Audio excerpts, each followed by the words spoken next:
Okay. So we have discussed Molliers method.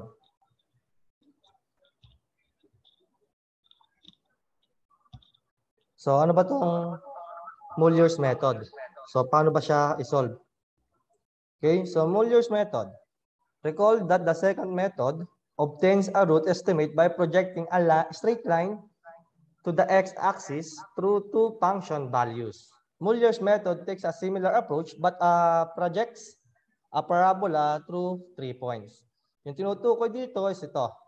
So itong unang figure natin, itong figure A, so nakaproject yung ating line, yung ating roots by straight line. Okay, ito is sa second method.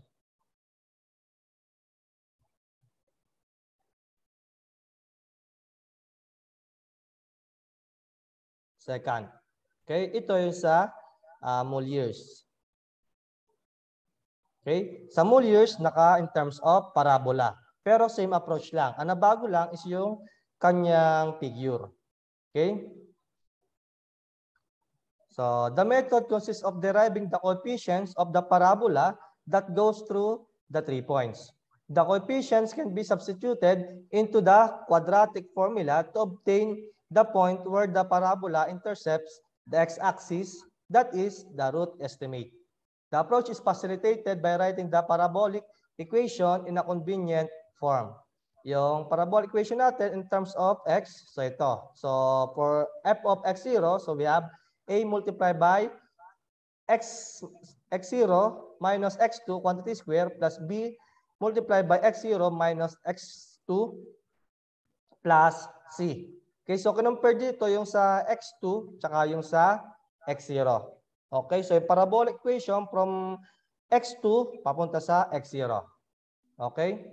Then yung isa, for f of x1, so we have a multiplied by x1 minus x2 quantity square plus bx1 minus x2 plus c. So dito naman yung x1 and x2. Okay, ito naman part na yon. Okay, so yung kanina yung buo. Okay, then yung last, yung ating f of x2. So dito lang tayo naglagay ng point. Okay, so yung root estimate natin, kung mapapansin natin, is mas malapit na. Okay, do sa true root natin. So kung mapapansin nyo, ito yung sa Mollier, sa second, ito yung root estimate natin o yung nakuha nating value. Okay, then ito yung true roots. Okay, so ito yung kanyang distance o ito yung kanyang difference. So dito naman sa Mollier's method, kung mapapansin natin, konti na lang yung difference ng estimate root natin dito sa ating true value. Kaya pwede natin masabi na itong Mollier's method is mas efficient gamitin compare kay compare kay second method. Kasi dito nga, ang ginamit natin figure is yung parabolic. Okay? Kapag parabolic siya, mas papalapit tayo dito sa ating true root. Okay? So yun yung concept ni Mollier's method. Okay? So paano ba i-solve itong Mollier's method? So Mollier's method naman is another method niya in calculating the roots. Okay? So mga polynomial natin. So yung mga formula na gagamitin natin in calculating the roots dito sa Mollier's method is na ito. Okay, so h0, so we have x1 minus x0, h1, so we have equals to x2 minus x1, and so on. So we have delta, okay, delta, then a, b, c. Okay, so ito magagamit natin sa pagkuha nga ng true roots. Okay, so try to example para mas ma-appreciate natin yung paggamit nito. Actually, ito is ano lang, almost direct substitution. Okay, so kailangan lang natin sundin itong mga formula na to. So, para makuha yung true roots. So, h0, saan gagamitin yung h0? Dito sa a, b. Okay, so itong delta, saan gagamitin? Sa a. Okay, so yung delta naman is the function of x all over the value of x, di ba? So, difference of f of x1 minus f of x0 all over x1 minus x0. Kapag delta 1, so we have f of x2 minus f of x1 all over x2 minus x1. Madali lang siyang tandaan kung tutuusin. Kasi kung yung function mo dito is x1, so sa baba x1. x0, x0. Okay, so ganoon lang siya kabilis tandaan. So to calculate for the roots, so we have x2 plus negative 2c all over b plus minus square root of b square minus 4ac. Based sa calculation kasi, itong b square minus 4ac, ito yung letter D natin. Okay? Ginawa siyang equation na square root of b square minus 4ac. Okay? So yan yung magiging D. Kasi baka mamaya may mapansin kayo, ano yung letter D? Wala naman dito sa mga formula na gagamitin natin. So equation nito is itong ano? Sa quadratic. Okay? So D. So sir, paano naman to may plus minus na nakalagay? Okay? So tatandaan nyo, gagamitin natin is positive sign kapag yung ating absolute value of D plus B. Sorry, baliktad. Sige, okay lang din naman. Pero kasi mamaya minus. B plus D, okay, is greater than absolute value of B minus D. Okay, tatandaan na positive gagamitin natin kapag greater than yung B plus D kaysa dito sa B minus D. Then negative ang gagamitin natin if yung absolute value ng B plus D natin is less than the absolute value of B minus D. Okay? So yan yung magiging condition natin. Okay, so try tayo ng example. Okay, so ilapat natin dito yung formula.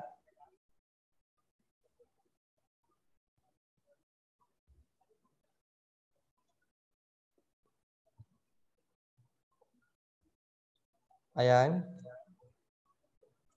So we have, okay, so determine a root of the polynomial function given below using Muller's method. So terminate if ER and ES, okay, yung ating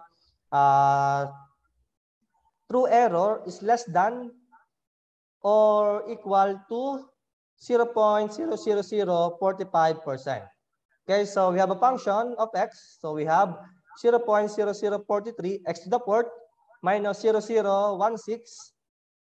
x cubed minus 0.7472 x squared plus 1.8249x plus 12.6986. So based sa calculation, ano yung magiging value of ano natin dito? X. Okay, so kunin ko muna yung mga value of x. So to the fourth power tayo. So ibig sabihin, 4 yung roots natin. Okay, so we have x1, x2, x3, x4.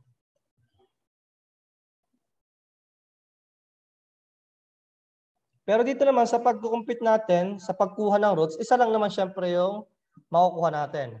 Kumbaga, kukunin natin yung one of the roots. Okay, so kunin ko muna. Okay, so we have 0.0043, negative 0.0016, 7472, 1.8249, 12.6986.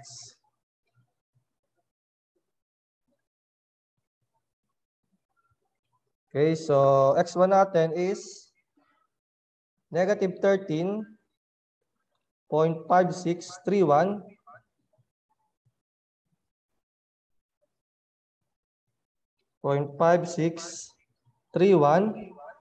X2 is negative 3.1516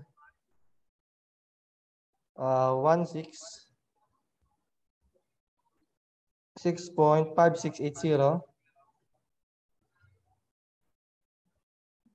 Then 10.5188. 10.5188. Okay, so maalin dito sa 4 na roots na to ang kailangan nating makuha. Okay, so by Muller's method, proceed tayo. So based sa mga equation natin, so kailangan muna natin makuha, syempre, yung function of x0, x1, tsaka may x2. So sir, saan natin makukuha yung mga value of x1, x2, and x0? So dito mag-a-assume lang tayo. Okay, so first assume natin na yung x0 is 5, yung x1 natin is 10, then yung x2 natin is 15. Okay, so dito natin makukuha yung roots. Okay, assume to. Okay, parang isa-set natin as initial values. Okay, so substitute the value of x0, x1, and x2 do sa ating function. Okay, so ilagay ko yung ating equation.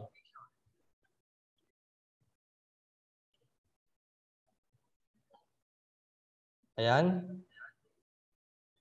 Para makita natin nasa table. So we have 0.0043 x to the fourth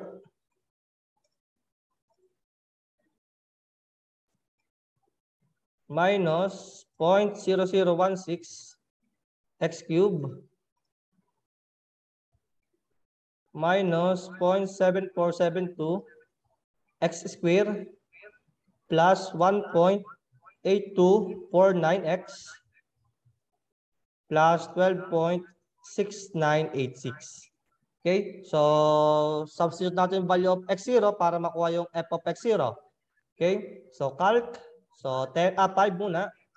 So, 5.6306. Okay? Ito yung ating function. Ito yun. Ayan. Next, yung sa 10, sa f of x1, so 10. Ayan, so we have negative 2.3724. Ayan. Okay, then x2, substitute natin yung 15.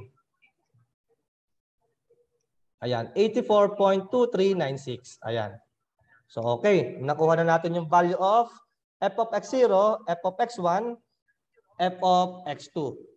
Okay? So to calculate naman for x0 saka h1, h0 and h1, so ito lang. Okay? So for h0, kailangan natin x1 minus x0. For h1, so we have x2 minus x1. Okay? So h0, okay? So h0 is x1 minus x0. So we have 10 minus 5, so we have 5. Okay? Then for h1, so we have x2 minus x1. So 15 minus 10, so we have 5. Okay? So ganun lang kasimple. Then we have to calculate for delta 0, delta 1. So delta 0, kung mapapansin natin dito sa ating given na formula, so we have f of x1 minus f of x0 all over x1 minus x0. Okay? Yun is for delta 0. For delta 1, so we have f of x2 minus f of x1 all over x2 minus x1. Kung ano yung function sa taas, okay, so kung anong value of x, yun din yung nasa baba. Okay, so gano'n kasimple. Okay, so we have f of x1, so h0, delta 0. Okay, so substitute natin. So we have f of x1, okay, so we have negative 2.3724 minus f of x0. So we have 5.6306 all over x1, 10 minus x0. So 5. So we have negative 1.6006. Ito yung ating delta 0. Okay? For delta 1, so f of x2 naman gagamitin natin. So we have f of x2, which is 96,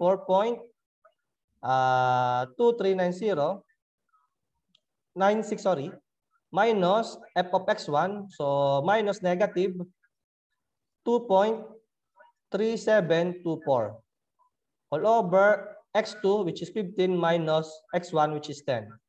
Okay? So we have 17.3224. Okay? Yun yung ating delta 1. Okay? Meron tayong delta. Then we have to calculate for the A, B, C, and D. So A is delta 1 minus delta 0 all over H1 plus H0. Okay? So substitute lang natin. So we have delta 1.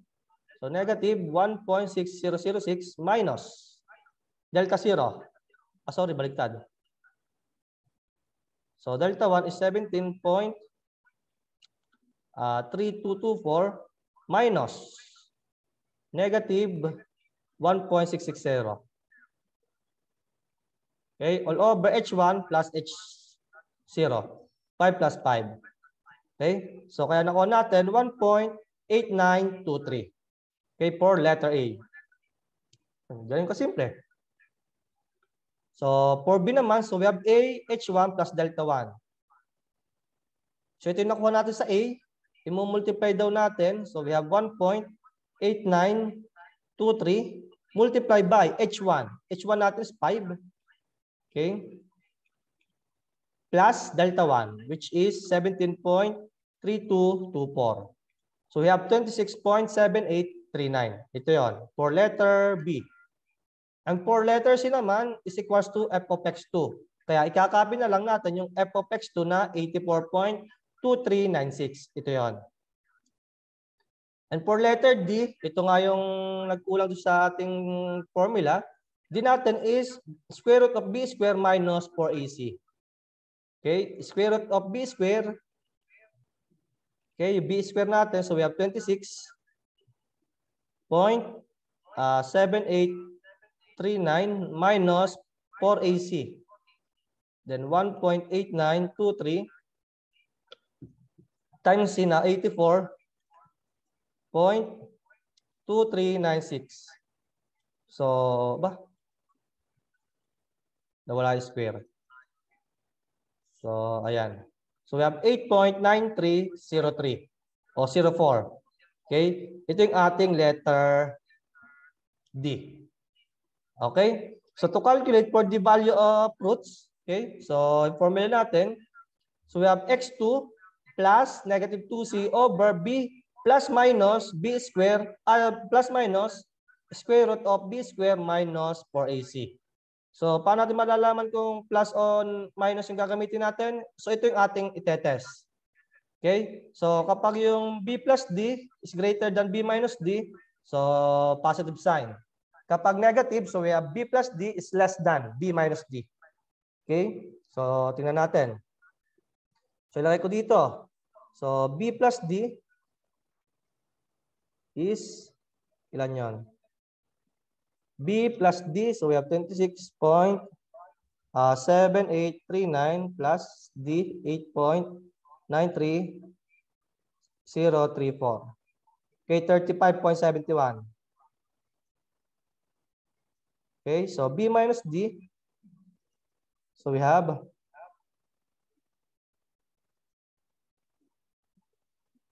and B minus D. So we have 17. 17.85. Okay? Kaya masasabi natin na B plus D or 35.71 is greater than 17.85. So gagamitin natin sign is positive.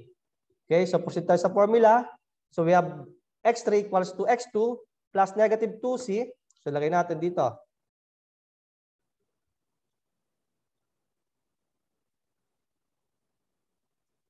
Ayan. Calculate for the value of x3. Tingnan natin. So, we have x2 which is 15 plus negative 2c. So, 2 times c. C natin is 84.23960. All over B. So 26.7839 plus, okay, square root of plus yung D. Kasi itong square root of B square minus 4AC is D. So meron naman tayong letter D, so plus D. So which is 8.2396. Kaya x3 natin is, parang iba? 23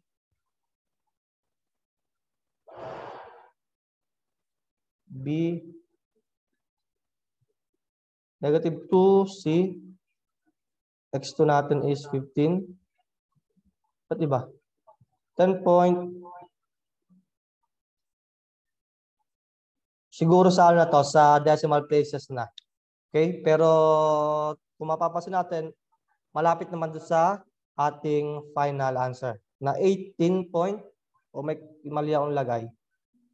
230 AC 26.7839.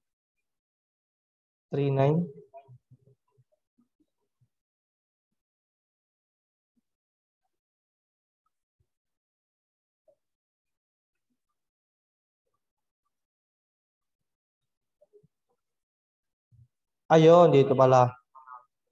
8.93 8.93. Mali yung D. 8.93034. Yeah, so 10.28, 258. Okay, so yun, nakuha natin itong X3. Kaya kung mapapansin natin sa mga roots na nakumpit natin kanina, yung X4 yung pinamalapit. Okay, so to calculate for the true error, okay, so we have true value. Okay, so we have true value, so 10.5188 minus true approximate, so 10.28258 divided by true value, 10.5188 times 100%. Ba't iba? Error. Ba't mali yung nakalagay doon? So siguro nagkulang. So tingnan ko nga dito sa kabila. So ito is 10 point. Baka kasi mali lang yung pagkakalagay doon sa error. So 10.50141.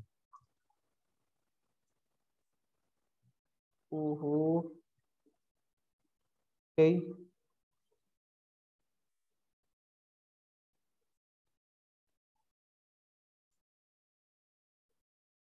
$10.5188. Check mo ulit.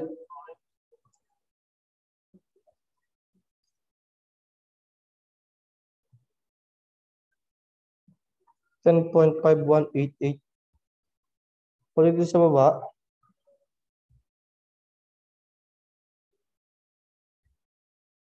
Okay.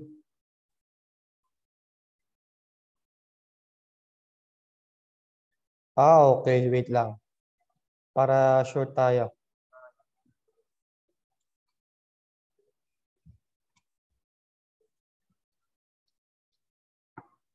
$10.28258 over 15. O baliktad. 10.28258. Ayun. Okay? So, itong error natin to is naka-base sa ating X2. Okay? So, ang magiging formula natin for ER, okay? ER natin is, okay, approximate yung X3 minus X2 all over X3 times 100%. Okay? Kaya kung mapapansin natin dito, yung ating naging error, okay? So, para approximate error to, 45.87784. Okay? So, ito yung magiging error natin. Okay. So, kung tutusin, mataas pa yung ating error. Ang kinukuha sa atin is 0.0045. Okay? So, paano naman dito sa second iteration? Sa second iteration, ang gagawin natin, yung X0 matatanggal na. Yung X1 mapapapunta sa X0, yung X2 mapapapunta sa X1. Then yung X3 natin mapapapunta sa X2.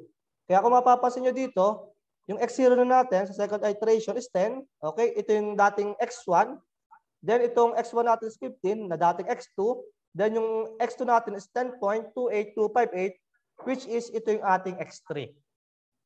Okay? Kapag nalagay na natin dyan, so same concept yung magiging solution natin. Calculate for the value of f of x0, f of x1, saka f of x2. So itong dalawa naman na nauna, given na tayo sa first iteration. Ang kailangan na lang natin is itong f of x2. Okay? So calculate tayo sa f of x2. 0.0043 x to the fourth minus 0.0016 x cubed minus 0.7472 x squared plus 1.8249x then plus 12.6986. Okay, so calc. So ano yung ating f of x2? 10.28258. 10.28258. Okay? So we have negative 1.20849. Okay, so siguro nagkaroon lang ng discrepancy dito, pero ang ginamit kasi dito sa f of x2 is true value. Pero wala namang problem dyan. So almost the same naman siya. So maliit lang yung kanyang percent error. Okay, so yan yung ating f of x2, f of x1, f of x0. Okay, then calculate tayo para makuha yung h0.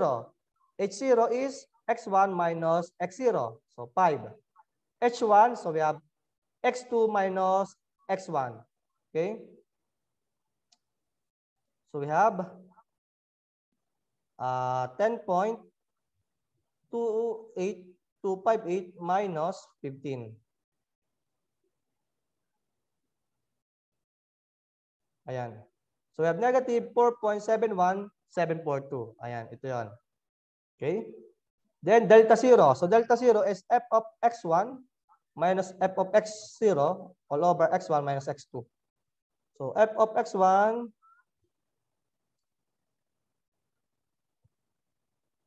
so para ito yung kanina. Okay?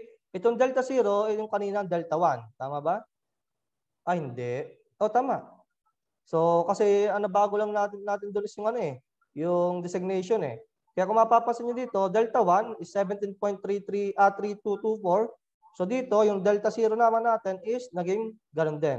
Okay? 17.32240. Pero kung tutusin, pwede niyang gamitin yung formula.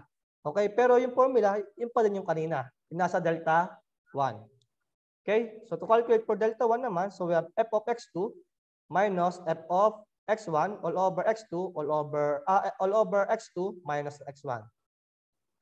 So we have negative 1.20849 minus f of x1 84.23960 all over f of x2. So 10. X2 lang pala. So 10.28258 minus x1, so 15. So we have 18.1133. Okay, so dito 30. So dito 18.11329. Okay? So yan, nakuha na din natin. So calculate for letter A. So we have delta 1 minus delta 0 all over h1 plus h0. Okay, so delta 1 minus delta 0. So 18.11329 minus delta 0. 17.32240 all over h1 plus h0. So we have negative 4.71742 plus h0 of 5.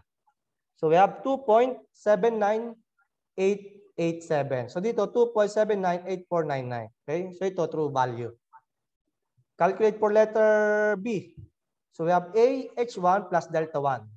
So we have 2.79887 multiplied by h1, which is negative 4.71742 plus delta 1. So we have 18.11329.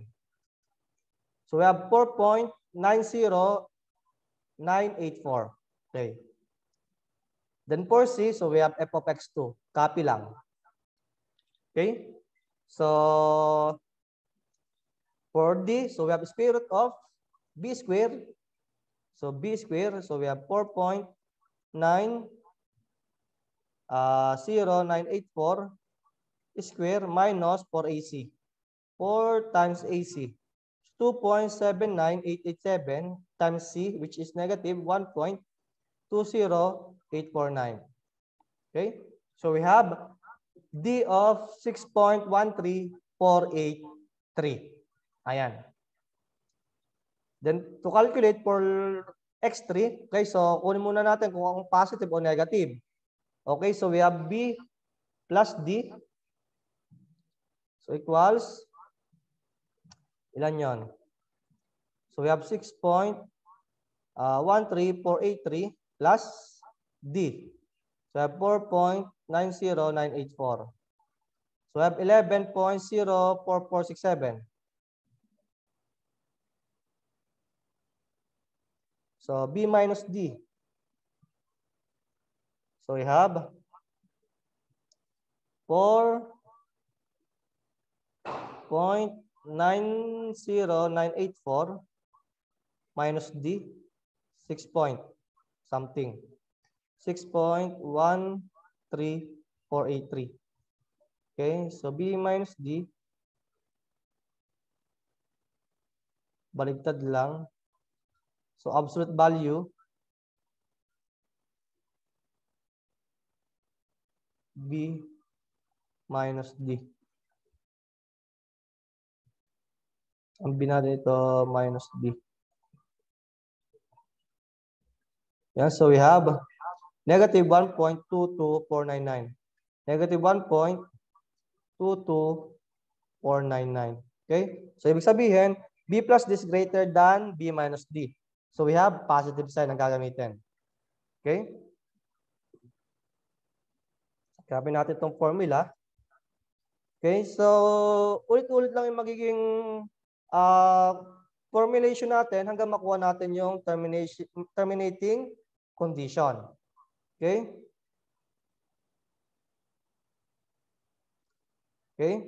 So, to calculate for x3, so we have x2, okay, which is 10.28258 plus, okay, negative 2c, 2 times c. Okay, yung c natin is negative 1.20849. Okay, all over b.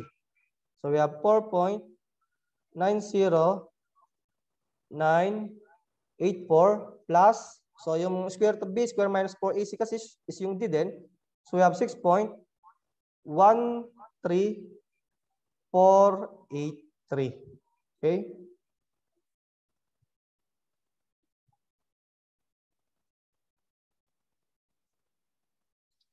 One, 3,483. Ayan.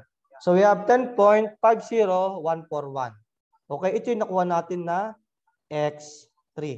So to calculate for ER, so we have approximate, so x3 minus x2 all over x3. Yung ating ER. Try natin. So we have 10.50141 minus x2, which is 10.28258 all over 10.50141 times 100%. Okay, so we have 2.08387. Okay, ito yung magiging error natin. Okay, so same procedure ang gagamitin natin sa third iteration. Yung x1 magiging x0. Okay, so yung x1 magiging x0. Ito, naging 15 na. Yung x2 dito, so yung 10.28258 magiging x1. Ito na yon. Okay, then yung x2, yung dating x3. So 10.50141. Okay, then same procedure hanggang makuha natin yung terminating condition. Based sa calculation, yung magiging terminating condition natin is hanggang 5th iteration. Okay, so sa 5th iteration, makukuha natin yung ER na 0. Okay, so ganun lang isolve yung ating roots by using Muller's method. Kumbaga, direct substitution lang sa ating mga formula.